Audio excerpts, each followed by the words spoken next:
এই গুল্লু, এত নাচানাচি করছিস কেন? আমার মা জানো বন্ধুরা কি বানিয়েছে? চিকেন কাবাব বানিয়েছে। রেস্টুরেন্টকে পুরো ফেল করে দিয়েছে, এত সুন্দর বানিয়েছে। সেই ভিডিওটাকে শেয়ার করছি, এবার তোমাদেরকে খেয়ে দেখাচ্ছি।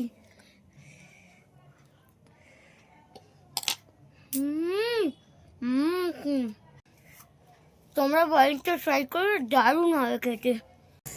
আজকে বন্ধুরা এই দেখো চিকেন কাবাব। তো বন্ধুরা আজকে তো আমি একটা ভালো সন্ধ্যেবেলা টিফিনে একটা জিনিস বানিয়েছিলাম। তো গুল্লু তো তোমাদের সাথে শেয়ার করেছে, তো আমি আবার খেয়ে তোমাদেরকে রিভিউটা দেবো যে কেমন হয়েছে। তো এই হলো এই যে চিকেন তান্দুরি, মানে কাবাব, সরি তান্দুরি না কাবাব। এই যে পুরো ধোঁয়া হয়ে যাচ্ছে।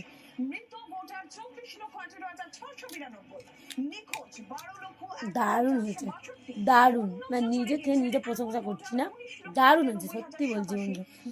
তোমরা যদি কখনো বাড়িতে এরকমভাবে ট্রাই করো অবশ্যই কমেন্টস করে জানিয়েছো কেমন হয়েছে খেতে। আমার তো বেশ লেগেছে। গুল্লু তোর ভালো লেগেছে তো? হ্যাঁ, প্রচুর ভালো হয়েছে, দারুণ হয়েছে, খুব দারুণ হয়েছে। যাই হোক বন্ধুরা, তো আজকে সন্ধ্যাবেলা এই টিফিন করেছি। তোমরা কে কী খেলে কমেন্টস করে জানিও। আজকের মতো ভিডিওটা রাখছি, টাটা।